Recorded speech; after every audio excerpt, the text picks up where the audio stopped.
One hunter, stranded alone. I gave myself a 5% chance of survival. In the brutal Alaskan wilderness. There's animals that want to eat you. There's weather that's going to kill you. Battling a relentless storm without any shelter. The whole sky was black. Stalked by predators. If you can't get back in that tree, you're dead. His dogged determination and steadfast faith are his only survival weapons. In the wild, when things go bad, they go bad fast. Without warning, your life can hang by a thread. Adventurer and survivor Craig DiMartino fought back from his own wilderness disaster to reclaim his life. Now Craig meets other courageous outdoorsmen who beat the odds and return from their own fight to survive.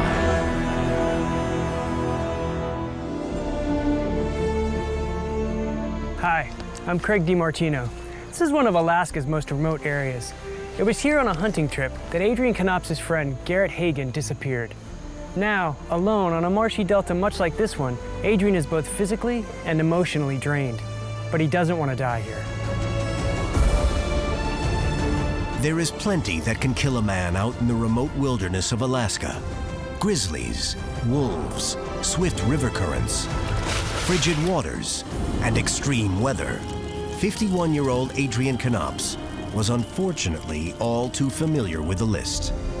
Just today, the third day into a hunting trip with his best friend, Adrian knew something terrible had happened to Garrett Hagan. That's fair. See you in a bit. Garrett had motored out to his fishing boat, the Abundance. It was anchored about a half-mile away in the mouth of the Chickamun River. As Garrett neared the vessel, in the blink of an eye, he disappeared. After about an hour, I just knew that he was gone. The boat was just there, anchored in the water, dead in the water. Adrian's and Garrett's families didn't expect the two seasoned outdoorsmen home for another week, so nobody would come looking for them for at least 7 more days. If I died and the tide swept me away, I knew that the families, Garrett's and mine, would think we were killed by wolves, bears. Adrian's deep concern for the families, for his own wife, 2 sons and granddaughter back in Michigan, and for Garrett's family in Craig, Alaska, strengthened his will to survive. I cannot let these people think that that's what happened to us. I knew I had to get through that to tell the story.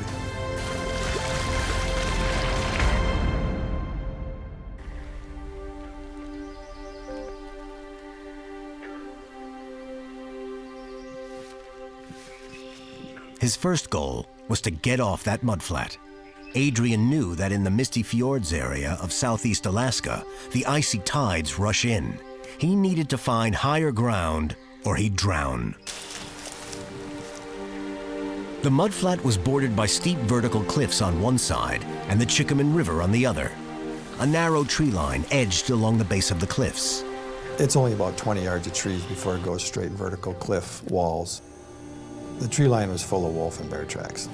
So the tree line was off limits, and the river on the other side was too wide, too swift, and too cold to swim across. He was stuck on that long, wide mudflat. His only option was a fallen tree. I would just use the root base of the tree as a windbreak. The bad part is when the tides came in after that first night, they came in high. And every night they got higher and higher.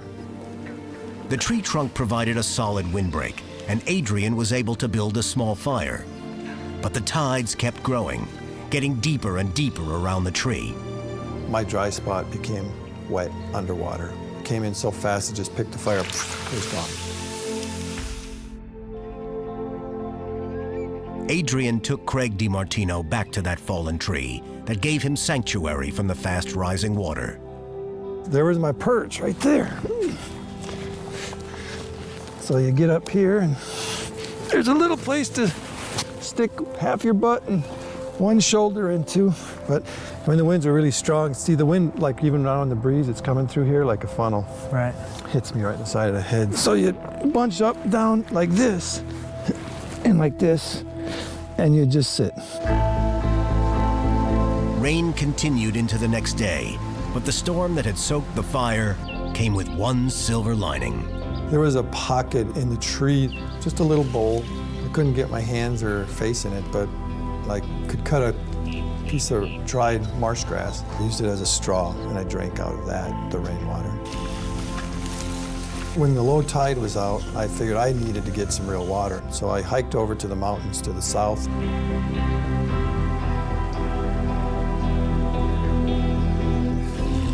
Off the rock walls with the rain, I mean, there's just cascades of fresh water.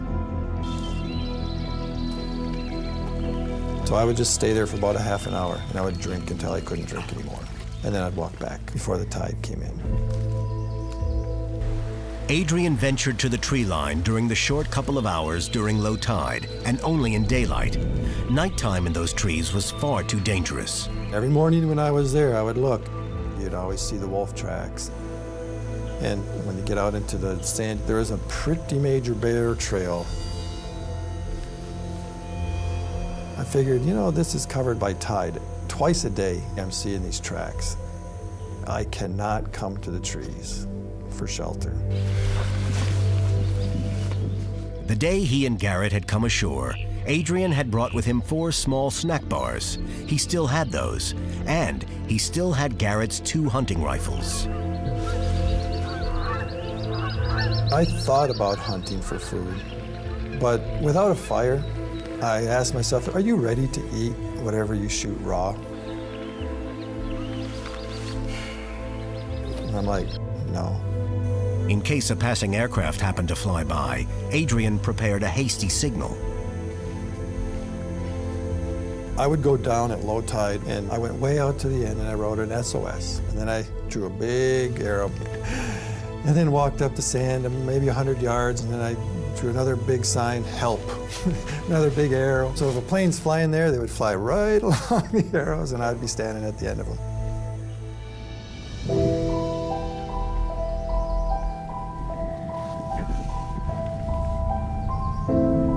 For now, the giant tree provided safety from the life-threatening tides.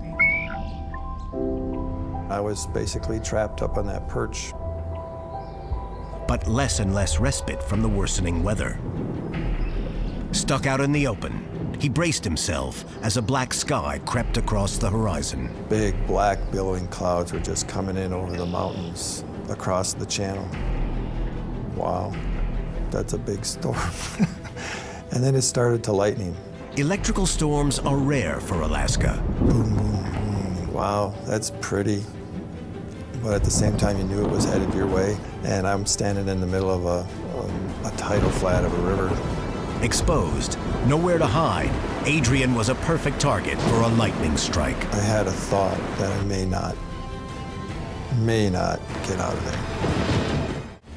Perched on a fallen tree in the middle of a remote Alaskan saltwater mudflat, Adrian Knops was literally hanging on for his life. Adrian wasn't sure he'd make it through the first night, much less the second or the third nights, as a drenching rain plagued him day after day, but he held on. The tides crept higher and higher with each cycle. The storm grew and pounded the mudflat with rain, obliterating Adrian's handmade SOS.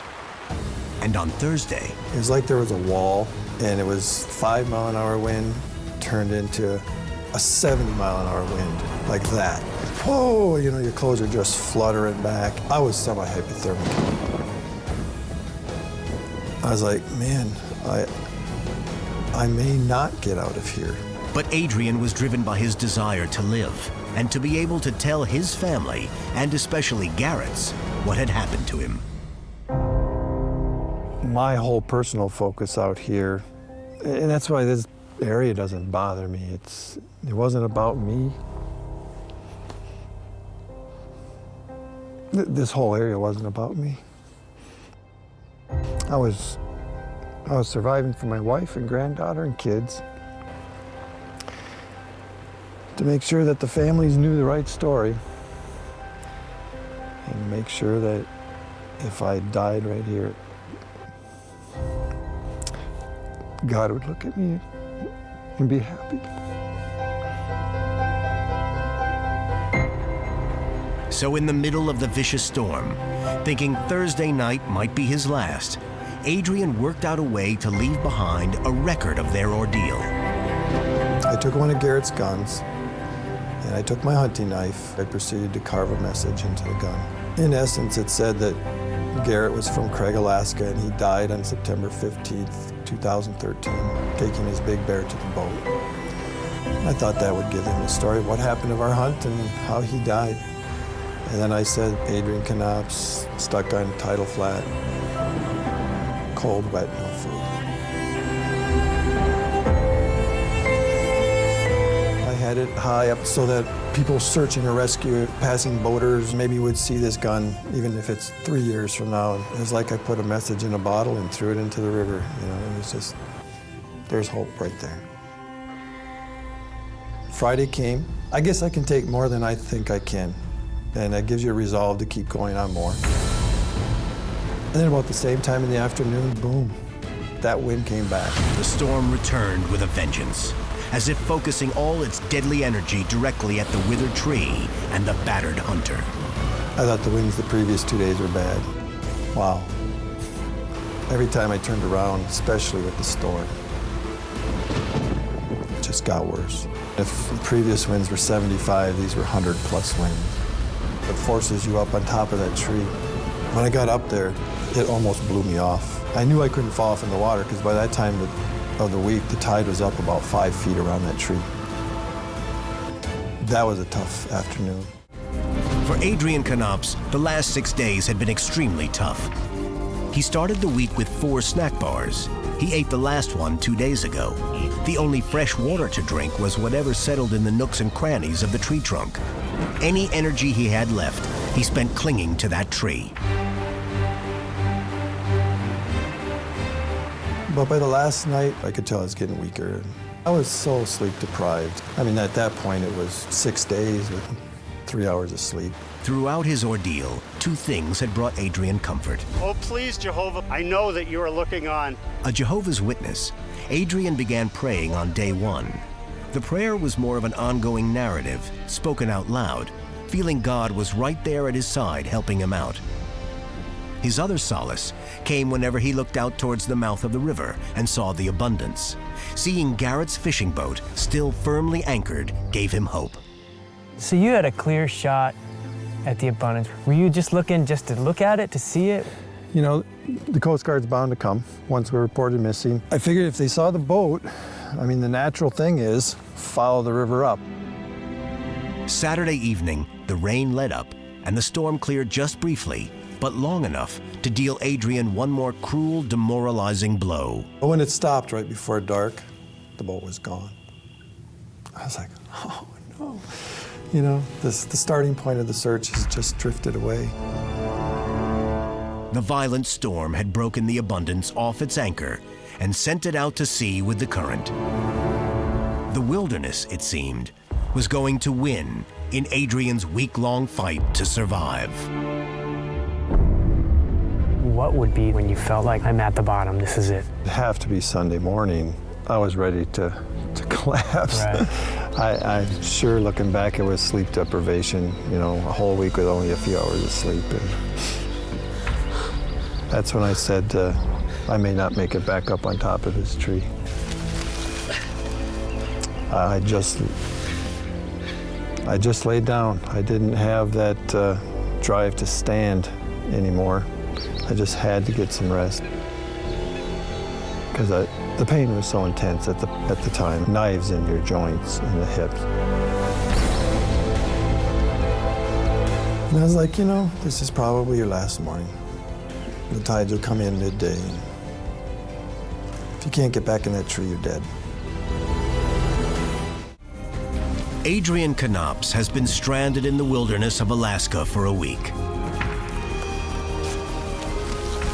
And now he has reached his end.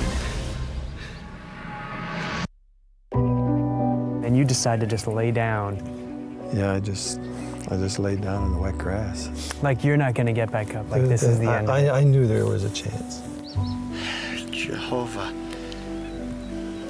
thank you for the life that I have had. I said my last goodbyes to my family when I was laying down. I said my last prayers and thank God for all he'd done. Thank you for the goodness that you have shown.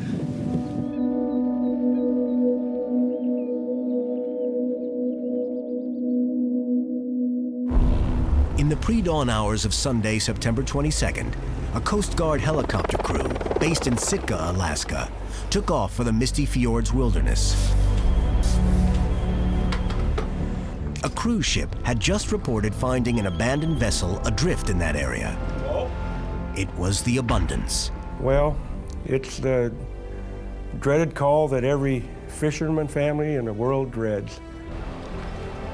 A call from the Coast Guard saying the boat was found adrift with nobody on board. The four-man crew of the Coast Guard MH-60 Jayhawk helicopter didn't have a precise location to initiate a search. But Coast Guard Lieutenant Chris Enochson had a hunch. Looking at the landscape, I looked at Chickamun River. That was the first spot that would offer somebody that was going hunting a location to put ashore and a good valley to hunt. The aircraft flew low, below 300 feet, to give the rescue crewmen a better chance of spotting someone. During our search patterns, we saw packs of wolves, brown bear tracks. So there's definitely wildlife out there that could pose a threat to someone that would be out there in that situation. Out on the wet mudflat, a weak, exhausted Adrian Knops had passed out after having endured a long night in an unforgiving storm. I said my last prayer. That's the last thing I remember. What's your next memory? The noise of a helicopter, right there, over the top of that river. There's a Coast Guard helicopter. And I'm like, oh, thank you. And I'm looking at it, and it's got its tail pointed to me. So And there's no windows in the back. They can't see. And they can't see me. After a long week of much prayer, Adrian had one more message for God to hear. I could tell they were leaving. I said, now's your opportunity. Just turn your head. Just make him turn his head. The pilots were calling out that we were going to move on to our next search area. I just kind of happened to turn my head over my left shoulder one last time. Just happened to see something that didn't seem natural. I realized that, oh, that's not a tree, that's a survivor. All of a sudden, that chopper just stops on a dime.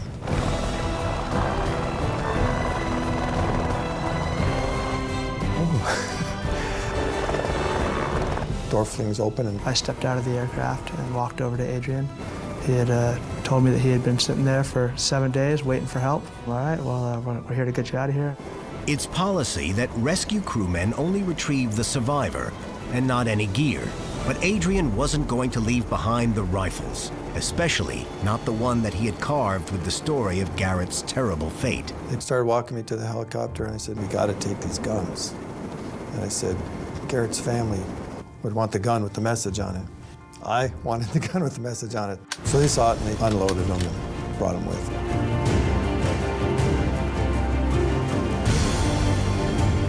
As soon as David said he was ready to go, we picked up, got max power, and beat feet. David was quite concerned with how cold he was, so we wanted to get Adrian to the hospital as quick as possible. It was the most fantastic helicopter ride I've ever had. They got me to catch camp probably in 15 minutes. Got me to the hospital, and everything went well. 7 days in the elements is unheard of. And the fact that he was able to survive that long with minimal water, and minimal food, and no shelter is truly a miracle. You know, his attitude and positive mental state is the main contributor as to why he survived. He had a reason to survive, he had a will to survive, and he held on. If you would have asked me during the week, what are your two biggest enemies? Hands down, I would have said wind, and I would have said rain. Made existence miserable. And yet without the rain, where there would I have gotten fresh water to drink in the quantities that I did? Even the forceful winds that tore the Abundance from its anchor and set it adrift to be spotted by passing ships took on a new meaning. Without that, the family wouldn't have missed us until Sunday. The Coast Guard would have waited to see if we're just late. They would have searched till Monday or Tuesday. In the state I was in, I probably wouldn't be alive today. Once again, that enemy of the wind proved to be salvation there. After 2 nights in the hospital, Adrian went directly to Garrett's parents.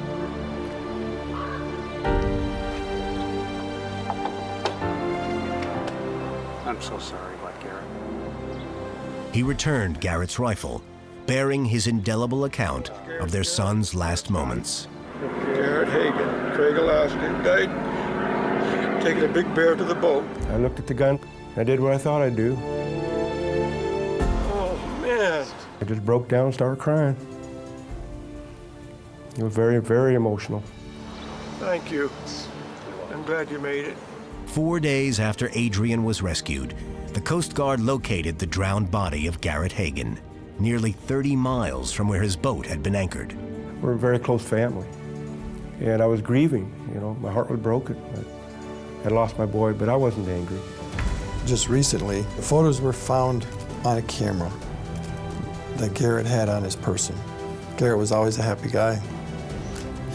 He was in his element that day. The water, the mountains. He loved it. Those will be treasured photos forever for me. Adrian's survival didn't hinge on one thing in particular. His ongoing dialogue with God kept his mind off just how dire his circumstances really were. He used his survival skills and knowledge of wilderness to keep himself alive.